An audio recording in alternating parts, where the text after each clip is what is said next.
এবং আনুষঙ্গিক আরও যেগুলো সংশোধনের জন্য বলা হয়েছে যে 10 বছরের বেশি কেউ প্রধানমন্ত্রী থাকতে পারবে না, রাষ্ট্রপতি প্রধানমন্ত্রীর সাথে ভারসাম্য রক্ষা করা, অর্থাৎ এই সমস্ত বিষয়গুলো যদি আজকে এই সরকার করতে পারে এবং করতে দেওয়া উচিত, তাহলে তো একই দিনে 5 বছরের মধ্যেই এত বছর গণতন্ত্র পাইলাম না, আর একেবারে 2 মাসের মধ্যে 1 মাস হয় না এখনই গণতন্ত্র পুরো প্রতিষ্ঠিত হয়ে যাবে, এটাও তো আশা করাটা একটু মনে হয় ঠিক হবে না।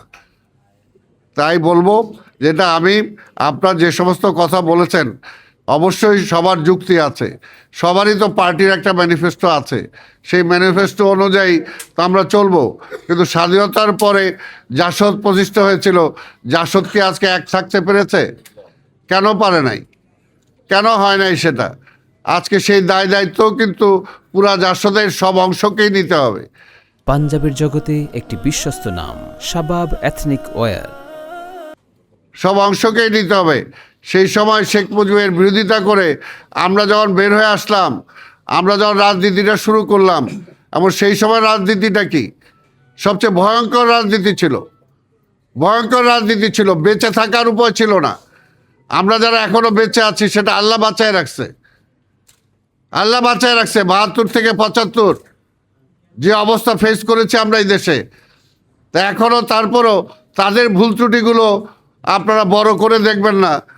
আপনারা যে গণতন্ত্রের জন্য বা পরবর্তী পর্যায়ে বিএনপি প্রতিষ্ঠা হলো তার কাঁধে অনেক কিছু চাপায় দেওয়ার চেষ্টা করবেন।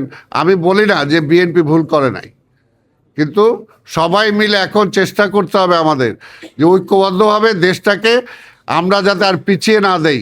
আমরা কিভাবে আমরা সবাই মিলে এখন অবশ্যই মাননীয় প্রধানমন্ত্রী তো তিনি বলেছেন যে যেগুলো ভুল হবে সেগুলো সমালোচনা করবেন, সেগুলো বলবেন, পাশাপাশি ভালো কাজ হলে সেটা বা ভালো কাজের জন্য সহযোগিতা করবেন, সেটা তো আমাদেরকে করতে হবে।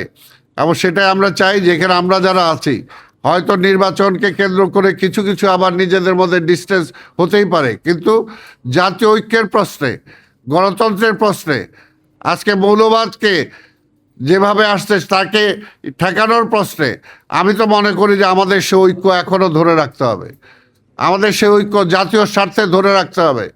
জাতীয় স্বার্থে আজকে প্রধানমন্ত্রী দেশনায়ক তারেক রহমানকে আজকে আপনাদের সহযোগিতা করতে হবে। যদি সহযোগিতা করি তাহলে আমরা যাতে একটা জায়গায় পৌঁছতে পারি।